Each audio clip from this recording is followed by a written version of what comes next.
Como usted sabe, hace un par de semanas atrás terminamos nuestro estudio de la epístola maravillosa escrita por Judas, el cual terminó con una promesa de que Dios es poderoso para guardarnos sin caída y presentarnos irreprensibles delante de su presencia con gloria.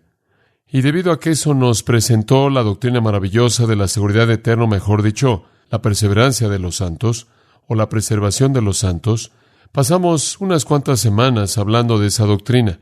Y en los estudios que tuve con usted acerca de eso, dije que el fin es determinado por el principio. Nuestra salvación está segura hasta el final, debido a que nuestra salvación fue predestinada desde el principio mismo para ser terminada. Y recordamos que Romanos 8 hace una afirmación monumental y muy clara acerca de eso, cuando en Romanos 8 el apóstol Pablo escribe: porque a los que antes conoció, los predestinó para conformarlos a la imagen de su Hijo. Esto es, a todos a los que Dios predestinó, serán conformados a la imagen de su Hijo en la gloria eterna. Y de esta manera, a los que predestinó, a estos también llamó. Y a los que llamó, a estos también justificó. Y a los que justificó, a estos también glorificó. Y entonces dijimos que la gran verdad de cimiento que asegura nuestro futuro es el decreto de Dios en la eternidad pasada. Es el hecho de que somos escogidos para salvación final, que hace que nuestra salvación sea segura. La doctrina de la elección es una doctrina molesta para muchas personas. Es presentada y representada de esa manera. Es como si de alguna manera cuestionara la bondad de Dios, la gracia de Dios. De hecho, hay afirmaciones literalmente alarmantes acerca de esta doctrina que han presentado evangélicos prominentes. Por ejemplo, Tim LaHaye, el autor bien conocido que es parte de la serie de Dejados Atrás y muchos otros libros, Tim dice, y cito: sugerir que el Dios misericordioso, paciente y de gracia y amoroso de la Biblia inventara una doctrina aterradora como esta, la predestinación, que nos haría creer que es un acto de gracia seleccionar a ciertas personas para el cielo y excluir a otras para el infierno, se acerca peligrosamente a la blasfemia. Fin de la cita. Estas son afirmaciones que estos caballeros han imprimido.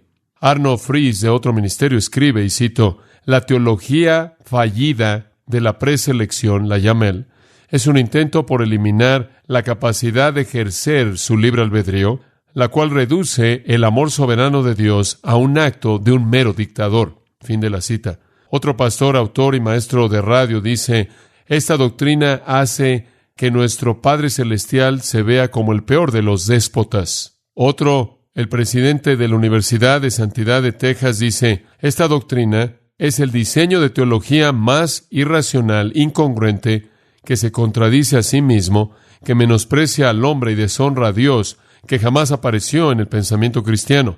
Nadie puede aceptar sus proposiciones contradictorias, mutuamente exclusivas, sin menospreciarse a sí mismo a nivel intelectual. Promueve un concepto tirano de Dios centrado en sí mismo, egoísta, cruel, y nos lleva a adorarlo. Fin de la cita. Un pastor de Calvary Chapel, de la Capilla del Calvario, escribe: el calvinismo de 5 puntos, lo cual, claro, incluiría la doctrina de la elección, hace de Dios un monstruo quien tortura eternamente a hijos inocentes, quita la esperanza de la consolación del Evangelio, limita la obra expiatoria de Cristo, resiste el evangelismo, promueve la argumentación y la división, y promueve a un Dios pequeño, enojado, que juzga en lugar de que presente al Dios de la Biblia, que tiene un corazón grande. Otro dice: decir que Dios soberanamente escoge a quien va a ser salvo es lo más torcido que jamás he leído, que hace que Dios sea un monstruo, no mejor que un ídolo pagano. Otra página de Internet de alumnos teológicos en Canadá dice: esta doctrina hace de Dios a un monstruo diabólico y reduce al hombre, quien fue creado a imagen de Dios, a un mero robot. Y Dave Hunt, quien muchos de ustedes saben ha escrito tantos libros útiles, dice: esta doctrina representa de manera equivocada a Dios y ha causado que muchos se alejen del Dios de la Biblia como si fuera un monstruo. Y la palabra que usan de manera repetida en todo esto parece ser monstruo, que de alguna manera esta doctrina de la elección convierte a Dios en un monstruo. Ahora, estas son afirmaciones más bien severas de esta doctrina, pero representan a una gran cantidad del mundo evangélico. Y no estamos hablando de los analfabetas, no estamos hablando de aquellos que solo tienen un conocimiento limitado. Estamos hablando de personas que son líderes de ministerio, pastores y escritores. Sin embargo, esta doctrina es enseñada en las Escrituras. La noción prevaleciente de estos escépticos y críticos de esta doctrina es que de alguna manera la elección es injusta. De alguna manera es injusta. No es equitativa. Pero en primer lugar, tenemos que explicar claramente que Dios no es medido por nuestro entendimiento de lo que es justo. Tenemos que ser los primeros en admitir que nuestro entendimiento de virtualmente todo, de alguna manera, es torcido y afectado por nuestra propia pecaminosidad.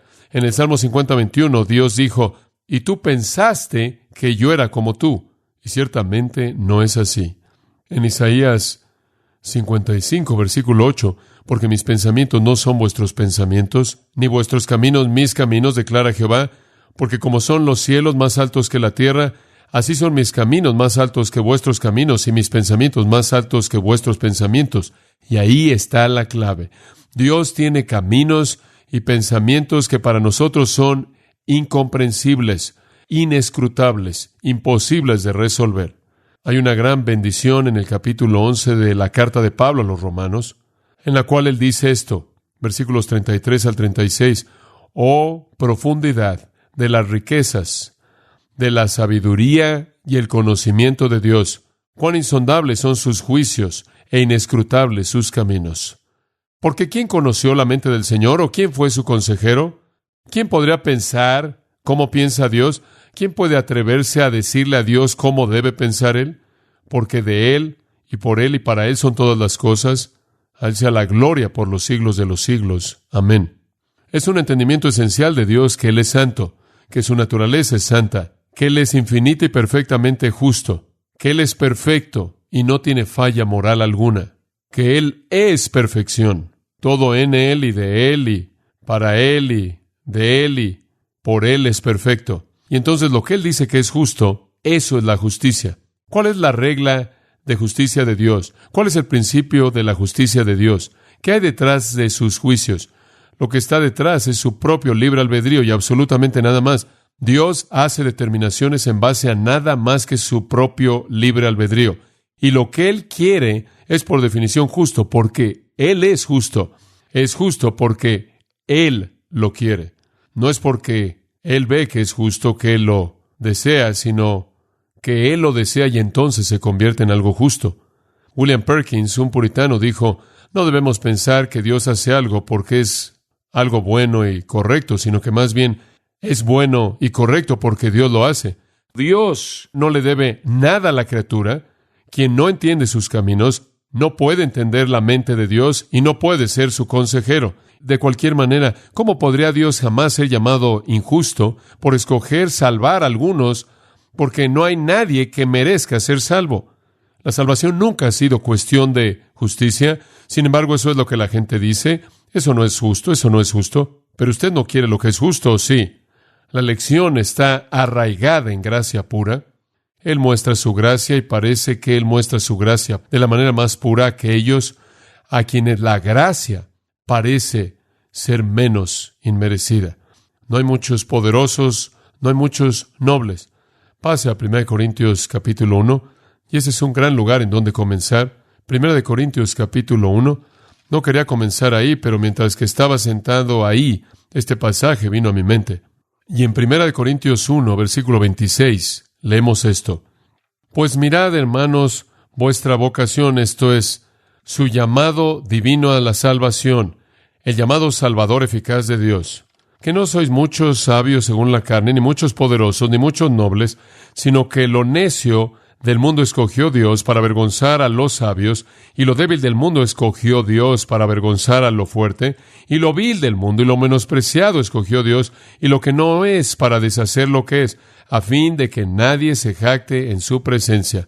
Cuando Dios escoge, cuando Dios determina mostrar gracia a quien Él quiere, y misericordia a quien Él quiere mostrar misericordia, parece como si su gracia se agachara, se inclinara a los más inmerecedores de todos.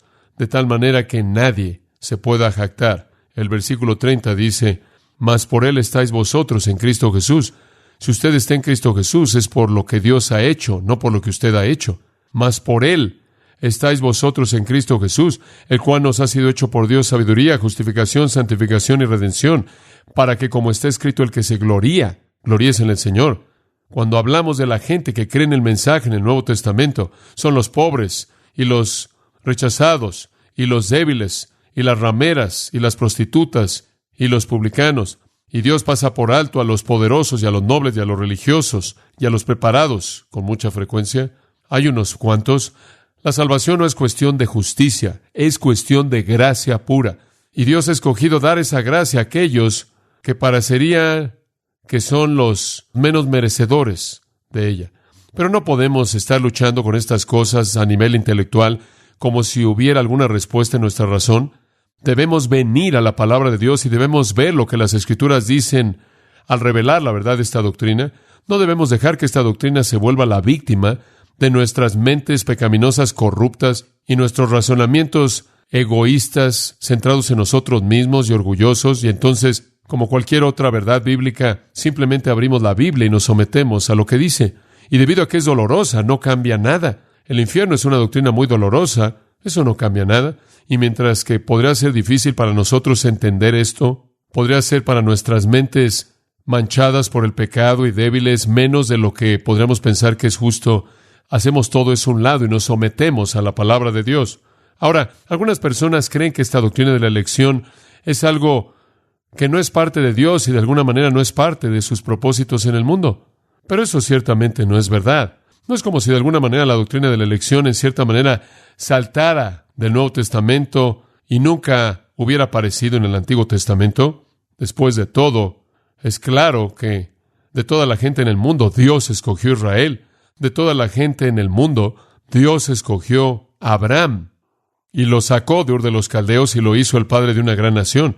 Esa es la razón por la que Israel es llamada en el Salmo 105:43 sus escogidos. Salmo 135:4 dice, porque Jehová ha escogido a Jacob para sí mismo. Deuteronomio 7:6 y el 14:2 dice, Jehová vuestro Dios os ha escogido para ser un pueblo propio de todos los pueblos que están sobre la faz de la tierra. Y Dios dijo, no fue porque eran mejores que cualquier otra nación, no fue porque eran más atractivos que cualquier otra nación. Dios dijo, es por mi voluntad propia, mi libre albedrío que predeterminé establecer mi amor sobre ti, y por ninguna otra razón, Israel, mis elegidos. Dios los llama. Usted llega al Nuevo Testamento y usted tiene el mismo tipo de lenguaje. La iglesia es llamada los elegidos, los escogidos. Y este no es algún término aislado en referencia a la iglesia, es repetido. En Mateo capítulo 24, en ese discurso del Monte de los Olivos, en donde nuestro Señor está hablando de la segunda venida, Él dice, a menos de que esos días fueran acortados, ninguno sería salvo, pero por causa de los elegidos, los escogidos, allá hay un sustantivo, allá hay un nombre, allá hay un término que describe a los creyentes, son los elegidos, los llamados, significa los escogidos, los seleccionados, por causa de los elegidos, de los escogidos. 2 versículos después, en el versículo 24, se levantarán falsos cristos y falsos profetas y harán grandes señales y maravillas para engañar, si fuese posible, a los escogidos. No son llamados creyentes, no son llamados cristianos, son llamados los escogidos. Y en el versículo 31, y Él enviará a sus ángeles cuando el Señor venga, cuando Él aparezca en el cielo, viniendo en las nubes con gran poder y gloria. Él enviará a sus ángeles con una gran trompeta y congregarán, recogerán a sus escogidos, sus elegidos, elegidos por Él. Esa es una designación, así se designa al pueblo de Dios. En Lucas 18:6 el Señor dice, oíd lo que el juez injusto dijo. ¿Acaso Dios no traerá justicia para sus elegidos que claman a Él día y noche? De nuevo, los creyentes son llamados sus elegidos, escogidos, seleccionados. En Romanos 8, de regreso a esta epístola maravillosa de Romanos, y en el capítulo 8, versículo 33, aquellos de nosotros que somos salvos, aquellos de nosotros que somos creyentes en la familia de Dios, quienes hemos sido redimidos, regenerados, reconciliados, ahora pertenecemos a Dios. Hemos sido declarados justos, la justicia de Dios nos ha sido imputada mediante la fe en Cristo. Y entonces el versículo 33 dice, ¿quién acusará a los elegidos de Dios? Dios es el que justifica, y si Dios declara que somos justos delante de Él, nadie puede con éxito traer una acusación en contra de sus elegidos. De nuevo, la iglesia es llamada los elegidos. En cada caso de los últimos dos pasajes, los elegidos de Dios, sus escogidos, no es que nosotros elegimos, es que Él eligió. En Colosenses 3:12, y entonces, Pablo escribe, vestíos pues como escogidos de Dios, como escogidos de Dios, literalmente los elegidos de Dios. Los creyentes entonces son personas a quienes Dios ha escogido para que le pertenezcan a Él. Y en el Antiguo Testamento, debemos admitirlo, fue una nación de personas sobre la tierra, una nación temporal, un grupo de personas temporal, y en el Nuevo Testamento los elegidos son un grupo de personas espirituales. El Nuevo Testamento simplemente está lleno de esta enseñanza inescapable. En Juan capítulo 15, y tenemos que cubrir esto para establecer la claridad y la amplitud de esta designación, pero en Juan 15:16 Jesús le dice a los discípulos, vosotros no me elegisteis a mí, mas yo os elegí a vosotros. No sé cómo puede ser dicho de una manera más clara que eso. Vosotros no me elegisteis a mí, mas yo os elegí a vosotros. En el capítulo 17 del Evangelio de Juan y en el versículo 9, y regresaremos a este concepto más adelante, pero en el 17:9 leemos esto. Jesús en esta gran oración sumo sacerdotal, este es el lugar santísimo de la Trinidad, en donde el Hijo tiene comunión con el Padre, y Él dice, y pido por ellos, y Él está orando por los suyos. No pido por el mundo, sino por aquellos a quienes tú me has dado. Escucha esto, porque tuyos son, te pertenecen a ti, tú los escogiste, tú me los diste. En el capítulo 13 del libro de los Hechos, de nuevo, el lenguaje no es ambiguo. En el capítulo 13 de Hechos, versículo 48, para aquellos que resisten esta doctrina, aquí hay un versículo muy difícil de aceptar. Pablo y Bernabé estaban predicando, y dice en el versículo 48, cuando los gentiles oyeron esto, oyeron el mensaje acerca de la salvación, comenzaron a regocijarse y glorificaron la palabra del Señor. Y escuchen esto, y creyeron todos los que estaban ordenados para vida eterna. Y creyeron todos los que estaban ordenados para vida eterna. Y creyeron todos los que estaban ordenados para vida eterna. Regrese al capítulo 9 de Romanos. Este pasaje, de nuevo, fuerte e inequívoco. Romanos capítulo 9. Y podría, de hecho, comenzar con los gemelos en el versículo 11. Jacob y Esaú. Pues no habían aún nacido, ni habían hecho aún ni bien ni mal, para que el propósito de Dios, conforme a la elección, permaneciese, no por las obras. Ellos no hicieron ninguna obra, no habían nacido, sino por el que llama, se le dijo, esto es a Rebeca, la madre de los gemelos, el mayor servirá al menor, como está escrito, a Jacob amé, mas a Esaú aborrecí. ¡Wow! Antes de que nacieran, antes de que hubieran hecho algo bueno o malo, solo debido al propósito de Dios según la decisión de Él. Él es el que llama. Él determinó que el mayor serviría al menor. A Jacob amó, a Esaú aborreció. Dice usted, hombre, eso es bastante claro, absolutamente claro. Dios tomó esa decisión antes de que nacieran. Y en el versículo 14, en cierta manera nos identificamos con esto, ¿no es cierto? ¿Qué pues diremos? ¿Que hay injusticia en Dios? Esto no parece justo. Él dice en ninguna manera, megenoito en el griego. No, es impensable. Esto no es nada nuevo para Dios. Tomar este tipo de decisión entre dos, esto no es nada nuevo, porque Él le dice a Moisés allá atrás, remontándose a Éxodo 33, tendré misericordia del que yo tenga misericordia y me compadeceré del que yo me compadezca. Así que no depende del hombre que quiere ni del hombre que corre, sino de Dios que tiene misericordia. Esto quiere decir que la decisión de Dios no depende de la voluntad del hombre, sino en la voluntad de Dios. Y el versículo 18 dice, de manera que de quien quiere, tiene misericordia, y al que quiere endurecer, endurece. Inescapable, absolutamente inescapable. En el capítulo 11 de Romanos, versículo 5, Continuamos en un panorama de la literatura. En Romanos 11:5 leemos esto. Él acaba de estar hablando del profeta Elías, que pensaba que era el único que quedaba, y Dios dice: me he guardado para mí mismo a 7,000 hombres que no han doblado la rodilla a Baal. No estás solo, hay 7,000 fieles. Y después en el versículo 5 dice: así también, aún en este tiempo, ha quedado un remanente. Escucha esto: un remanente de judíos creyentes en la actualidad, cuando Pablo está escribiendo esto, según la elección de gracia de Dios, según la elección de gracia de Dios.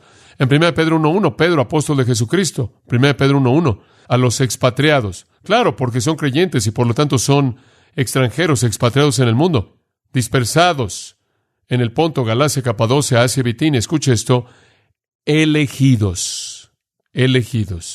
Conforme usted lee a lo largo de las epístolas del Nuevo Testamento, lo cual significa que usted básicamente está comenzando después del libro de los Hechos con el libro de Romanos. Conforme usted avanza a lo largo de las epístolas hasta el libro de Apocalipsis, cada vez que usted ve la palabra llamado, llamados, se refiere a la elección eficaz, electiva, por parte de Dios de llamar a alguien a la salvación.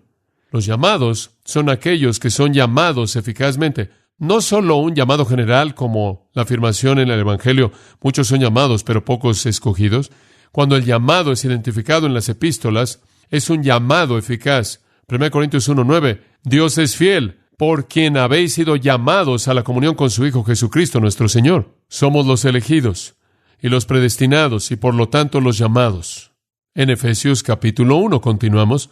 En Efesios 1, versículo 3, bendito sea el Dios y Padre de nuestro Señor Jesucristo, que nos bendijo con toda bendición espiritual en los lugares celestiales en Cristo. ¿Cómo es esto? ¿Cómo es que hemos sido bendecidos con toda bendición espiritual en los lugares celestiales en Cristo? Versículo 4. Según nos escogió en Él, esto es en Cristo, desde antes de la fundación del mundo, para que fuésemos santos y sin mancha delante de Él. Ahí está. Él nos escogió desde antes de la fundación del mundo, para que fuésemos santos y sin mancha delante de Él, al final, cuando seamos glorificados. Versículo 5.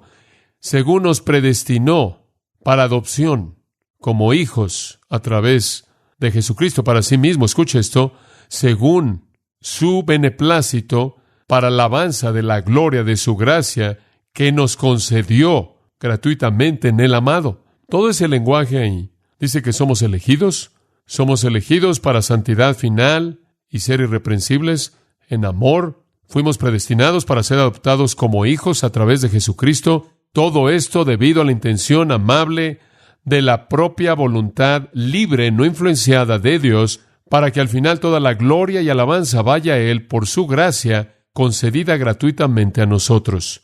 En 1 Tesalonicenses 1, versículo 4, Pablo escribe a la iglesia tesalonicense y escuche cómo los identifica. Conociendo, hermanos, ¿cómo sabe él? Bueno, versículo 3, he visto su trabajo de fe, he visto su labor de amor, he visto la permanencia de su esperanza en nuestro Señor Jesucristo en la presencia de Dios, nuestro Dios y Padre. Y conociendo, sabiendo, hermanos, por todo eso, amados de Dios, su elección de vosotros. Ustedes son los elegidos, ustedes son los escogidos.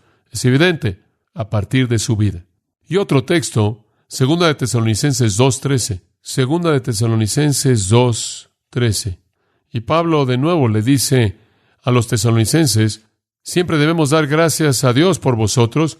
Usted no le agradece a la persona por ser lo suficientemente inteligente como para venir a Jesús. Usted agradece a Dios. Pero nosotros debemos dar siempre gracias a Dios respecto a vosotros, hermanos amados por el Señor, de que Dios os haya escogido desde el principio para salvación, mediante la santificación por el Espíritu y la fe en la verdad.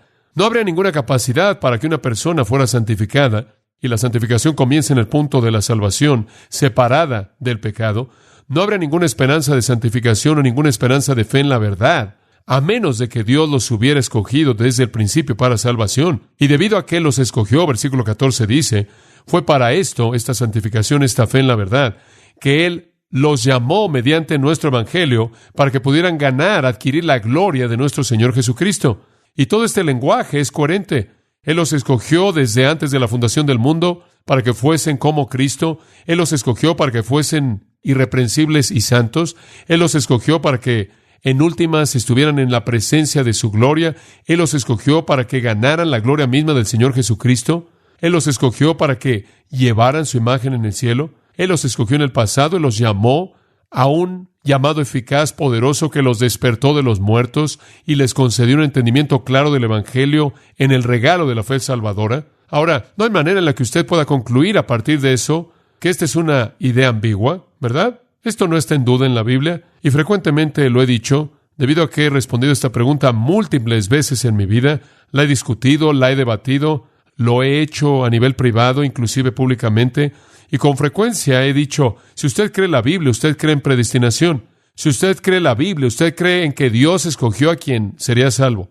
Si usted cree la Biblia, usted cree que Dios determinó quién sería salvo y determinó que la salvación llegaría a su conclusión final cuando son glorificados en el cielo.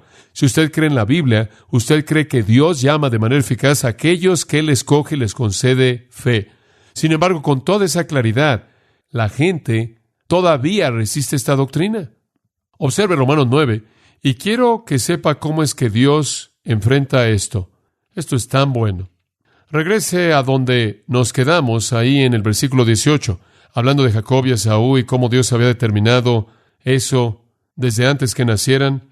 Y después en el versículo 19, el oponente, el adversario imaginario, que le ayuda a Pablo en cierta manera a discutir consigo mismo y continúa aclarando su enseñanza. Su adversario imaginario dice, bueno, pero me dirás, ¿por qué? Pues, inculpa, porque ¿quién ha resistido a su voluntad? Digo, esto es bastante claro, ¿verdad? Si todo esto es determinado por decisión divina antes de que alguien nazca, si esto de que Dios va a ser misericordioso con quien Él quiera ser misericordioso y tiene compasión de quien Él quiera tener compasión, si esto no tiene que ver con el hombre que quiere o el hombre que corre, si todo esto tiene que ver con Dios, entonces, ¿cómo puede un hombre tener la culpa? ¿Cómo puedes culparme a mí si yo no creo? ¿Cómo debo resistir su voluntad soberana y eterna? Esta es una respuesta bastante razonable, ¿no cree usted? Y este es el hueso que se le atora a la gente y se ahoga en la doctrina de la elección. Y Pablo lo esperaba. Usted va a decir, esto no es justo porque entonces no me puedes condenar al infierno. No puedes culparme a mí. ¿Cómo voy a resistir su voluntad? El versículo 20 presenta una respuesta sorprendente. Mas antes, hombre, ¿quién eres tú para que alterques con Dios? Cierra tu boca. Eso no aclara nada. ¿Quién crees que eres? ¿Estás acusando a Dios de castigar injustamente a los pecadores? ¿Estás acusando a Dios de condenación injusta? ¿Estás acusando a Dios de maldad? Más vale que cierre su boca antes de que diga algo más. Y la ilustración es sorprendente. Dirá el vaso de barro al que lo formó, ¿por qué me has hecho así? Cuando un alfarero hace una vasija, la vasija no habla. La vasija no dice, bueno, no quiero tener esta forma, hazme con otra forma. Esto no es justo. Me gustaría ser como esta vasija, o como aquella vasija, o la otra vasija. Versículo 21. ¿O no tiene potestad el alfarero sobre el barro para hacer de la misma masa un vaso para honra y otro para deshonra? Esto es asombroso. No se atreva a cuestionar a Dios. Dios es el alfarero, usted es el barro. El barro está muy por debajo del alfarero. Es polvo, no animado. No tiene el derecho siquiera de entretener la idea de hablarle al alfarero. Por amplia que sea la distancia entre el vaso y el alfarero, aún más grande es la distancia entre usted y Dios. El alfarero, versículo 21, ¿acaso no tiene derecho de hacer el barro como Él lo quiere hacer? Y después el versículo 22 realmente es muy, muy poderoso. ¿Y qué sí? O podríamos decir, entonces, ¿qué si Dios quiere demostrar su ira y hacer notorio su poder y soportar con mucha paciencia los vasos de ira preparados para destrucción? ¿Y qué si Dios quiere demostrar su ira? ¿Acaso no tiene un derecho de demostrar su ira? ¿Acaso no es eso parte de su gloria? ¿No puede Él desplegar su ira? Él es Dios. ¿No puede Dios dar a conocer su poder en su juicio, en su ira, en su condenación? Sí puede. Pero por favor note cómo termina el versículo 22. Pasa a verbos pasivos. Nunca dice que Dios creó a vasos preparados para destrucción. Esa es predestinación doble. Y la Biblia no enseña eso. Dice, Él soportó con mucha paciencia vasos de ira, pasivo, preparados para destrucción. No que Él los preparó para destrucción. Dios no ve la lista de humanos y dice, muy bien, tú vas al cielo y tú vas al infierno, y ustedes 3 van al infierno y tú vas al cielo, y ustedes 10 van al infierno, tú vas al cielo. La Biblia no enseña eso. La Biblia enseña que todos los hombres van camino al infierno. Dios escogió rescatar a algunos y soportó a los otros que van en esa dirección, no por algo que Dios hizo, no por un decreto que Dios hizo individualmente para ellos, sino porque ellos continúan en sus pecados y son plenamente culpables. Dios tiene todo derecho de demostrar su ira, y Él es tan glorificado en su ira como lo es en su misericordia. El versículo 23 dice, y para hacer notorias las riquezas de su gloria en vasos de misericordia, y aquí los verbos son activos. Él hace a los vasos de misericordia, Él soporta a aquellos que están preparados para destrucción. Dios está activo en la redención, Él es pasivo en la reprobación. En Apocalipsis 19 se nos dice que el Señor Dios reina. Usted sabe, oímos eso y pensamos en una canción, usted sabe, el Señor reina, el Señor reina. No sé si siquiera sabemos de qué estamos hablando cuando decimos eso. ¿Qué significa eso? Significa que Él toma toda decisión que jamás ha sido tomada, esencialmente acerca de todo. Él reina. Como el Altísimo, Él gobierna los ejércitos del cielo, y nadie puede detener su mano, decirle, ¿qué haces? Él hace todas las cosas según el consejo de su voluntad. Él es el alfarero celestial, quien toma nuestra humanidad caída como una masa de arcilla, y a partir de ahí, Él nos forma para que seamos vasos de honra, y Él tolera, Él soporta a aquellos que se moldean a sí mismos para ser vasos de deshonra. Él es el que decide y determina el destino de toda persona y el controlador de todo detalle en la vida de todo individuo, la cual es simplemente otra manera de decir que Dios es Dios. Y le voy a decir lo que es realmente repugnante para mí, es algún tipo de idea de que Dios está siendo constantemente pisado por Satanás. Eso es blasfemia. Por esta doctrina de la elección no es fácil de aceptar. Algunos de ustedes están sintiendo algo de dolor en su mente en este momento. Esta doctrina duele un poco. De hecho, si puedo hacerlo sentir un poco mejor, es tan dolorosa que la única razón por la que alguien la cree es porque está en la Biblia. Simplemente no la inventaríamos. Ningún hombre, ningún número de hombres, ningún comité jamás terminaría con esto. Nunca inventaremos una doctrina del infierno eterno tampoco, porque estas son cosas que están en conflicto con los dictados de la mente carnal. Son repugnantes para los sentimientos del corazón carnal. Mire, yo no entiendo la Trinidad. Eso no significa que no es verdad. No puedo comprender la Trinidad. No sé lo que significa ser tres personas, sin embargo una. Y no puedo comprender el nacimiento virginal. Eso es incomprensible. No puedo comprender la naturaleza de Cristo, su esencia. Hay tantas cosas que no puedo entender. Hay tantas cosas que son incomprensibles para mí, pero las creo porque son reveladas en las Escrituras. Y ni siquiera me molesta que haya algo de tensión aquí. Ni siquiera me molesta el hecho de que la Biblia también dice, todo aquel que quiera. La Biblia también dice, Jesús lloró por Jerusalén y dijo, no queréis venir a mí para que tengáis vida. Dice usted, bueno, ¿qué es todo eso? Eso es simplemente decir que cualquier persona que quiera venir puede venir, y toda persona que viene será recibida. Dice usted, bueno, ¿cómo encaja esto con la elección? No sé, pero ¿acaso usted no es confortado por el hecho de que no sé? Porque si mi mente fuera como la de Dios, eso sería horrendo. Hay tantas cosas que no sé. Si yo le hago una pregunta muy simple, si le digo, ¿quién escribió el libro de Romanos? ¿Qué va a decir? Usted ni siquiera puede responder eso, ¿o sí? Como puede ver, oí a alguno que dijo Pablo. Y después de pronto usted está en conflicto porque usted sabe que esa no es la respuesta completa, ¿verdad? Usted dice, bueno, el Espíritu Santo lo escribió. Bueno, ¿fue Pablo o el Espíritu Santo? Bueno, fueron ambos. Bueno, ¿qué significa eso? Pablo escribió un versículo, el Espíritu Santo escribió un versículo, Pablo escribió un versículo, el Espíritu Santo escribió un versículo. ¿Cómo entendemos eso? Dice usted, ¿acaso es toda palabra de la mente de Pablo? ¿Toda palabra del vocabulario de Pablo? ¿Toda palabra de su corazón? Absolutamente, claro. Pero también toda palabra vino del Espíritu Santo. ¿Cómo puede ser eso? Eso es incomprensible e inescrutable para mí. Le puedo hacer otra pregunta debido a que respondieron también en esa. ¿Jesús fue Dios u hombre? Sí. La respuesta correcta es sí. Pero ¿cómo puede ser 100% Dios y 100% hombre? Usted no puede ser 200% de algo. ¿Cómo puede ser todo hombre y todo Dios? Eso va más allá de nuestra comprensión. Cuando decimos 100% de algo, se acabó. Pero si usted es totalmente hombre, entonces usted no puede ser totalmente Dios. Si usted es totalmente Dios, usted no puede ser totalmente hombre. Sin embargo, Él lo fue. Digo, simplemente sigue y sigue así. Le hago otra pregunta simple. ¿Quién vive su vida cristiana? ¿Qué va a decir usted? Por favor, tienen que hacer esto diariamente. ¿Quién vive su vida cristiana? Dice usted, yo. ¿En serio? ¿En serio? Dice usted, no, yo no. Dice usted, es Cristo quien lo hace. Entonces, ¿vamos a culparlo a Él? Digo, no le puedo dar a usted todo el crédito y no le podemos echar a Él toda la culpa. Entonces tenemos un problema aquí. Y ¿sabe una cosa? Estuvieron los pietistas que decían, voy a golpear mi cuerpo y disciplinarme a mí mismo y voy a vivir mi vida cristiana. Y después estaban los quietistas. Usted sabe, los cuáqueros, que decían, déjalo todo y deja a Dios. Y simplemente entraban en un modo pasivo, usted sabe. Y el movimiento de Keswick salió de eso, y la vida crucificada y todas estas perspectivas raras, quietistas. ¿Quién está viviendo su vida cristiana?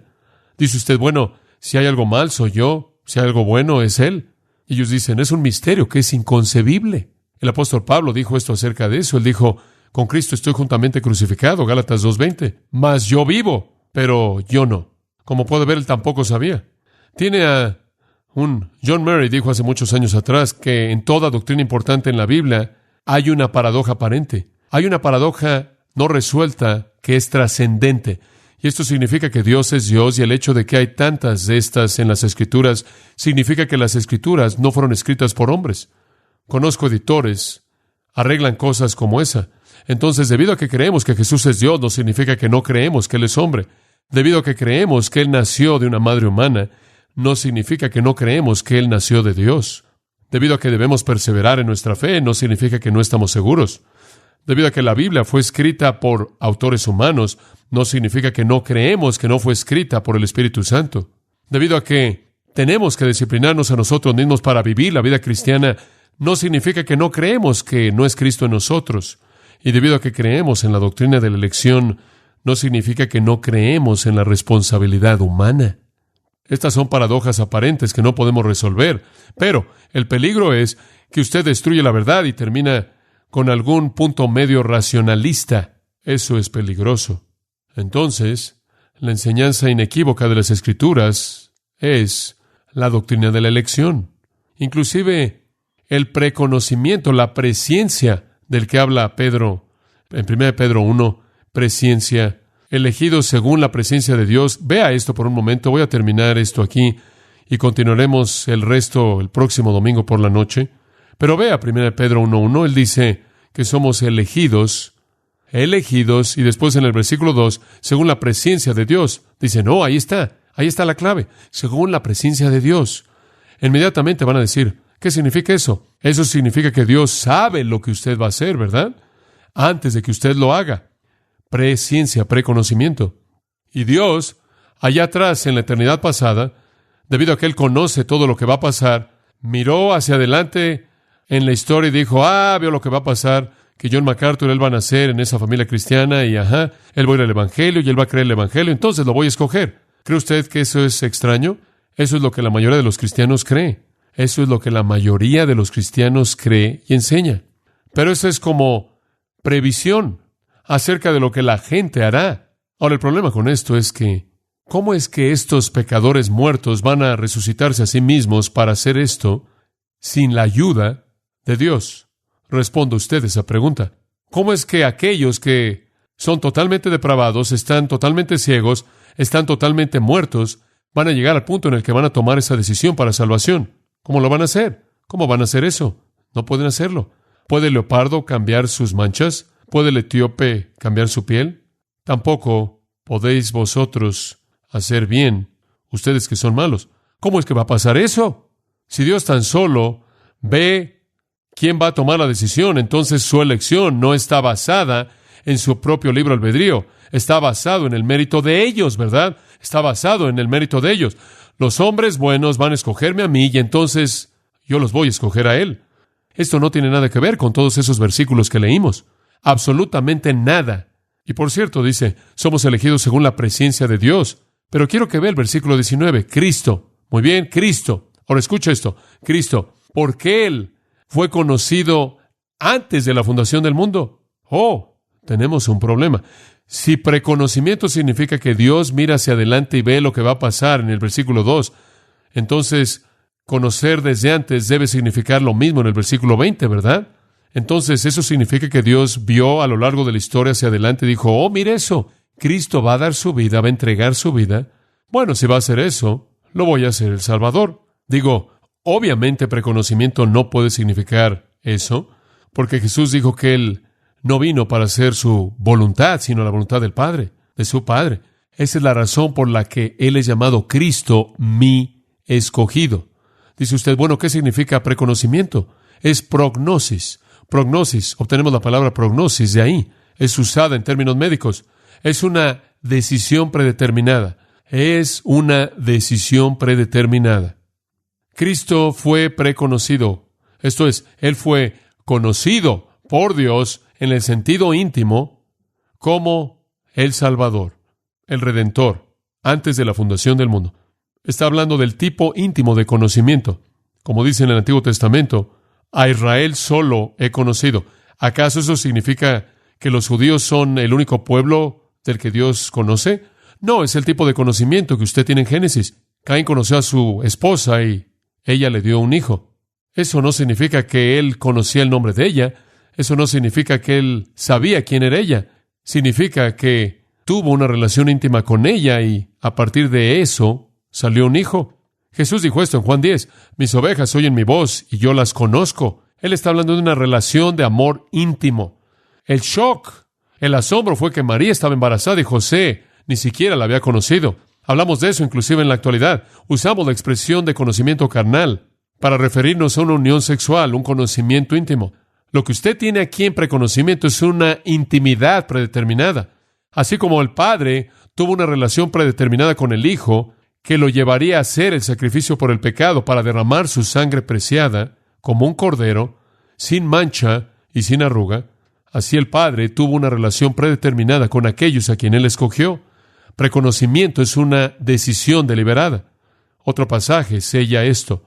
Hechos 2:23, y voy a cerrar con esto, les prometo. Esto es mucho que cubrir. Hechos 2:23. Esto termina toda discusión, si queda algo, acerca del tema del preconocimiento. Pedro se levanta en el versículo 22 y predica Jesús el Nazareno, un hombre certificado a vosotros por Dios con milagros y maravillas y señales que Dios hizo a través de él en medio de vosotros. Este hombre, versículo 23, este Jesús, entregado, ellos pensaron que lo habían crucificado, ellos pensaron que era su plan. No. A este entregado por el determinado consejo, ¿y cuál es la siguiente frase? Y anticipado conocimiento de Dios. Prendisteis y matasteis por manos de inicuos crucificándole. Son culpables. Lo hicieron con su propia voluntad, pero Dios predeterminó que fuera hecho. Fue establecido en su plan predeterminado y preconocimiento. Eso es predeterminar, conocer de antemano. No es simplemente tener información acerca de lo que va a pasar, sino predeterminarlo. Entonces, entendemos que la Biblia es muy clara acerca de la doctrina de la elección. Y eso da lugar a la pregunta contundente de por qué Dios hizo esto. Y esa pregunta va a ser respondida el próximo domingo por la noche en lo que yo creo que es el entendimiento más contundente, más poderoso, más profundo de la redención que podemos conocer. Y creo que si usted está con nosotros el próximo domingo por la noche, su mente no solo quedará satisfecha, sino que su alma quedará satisfecha. Y a partir de ahí vendrá un gozo mayor en su salvación de lo que jamás usted ha conocido. Pero nos esperaremos hasta la próxima vez. Oremos. Padre, estamos emocionados con esta verdad gloriosa, emocionados, asombrados realmente porque nos has elegido. Y hacemos la pregunta, ¿por qué nosotros? ¿Por qué nosotros? Te damos gracias, oh Dios, por tu salvación de gracia y te damos gracias porque esa salvación, aunque no la podemos comprender, está abierta para cualquier persona que vea a Cristo y cree en Él. Todo aquel que quiera puede venir. ¿Cómo armonizas eso con tu elección soberana? Es algo que tú debes entender y no para nosotros. Pero sabemos que Jesús llora por aquellos que no vienen. Te damos gracias, por un lado, por aquellos que no han abrazado a Cristo, que tú despiertes sus almas muertas.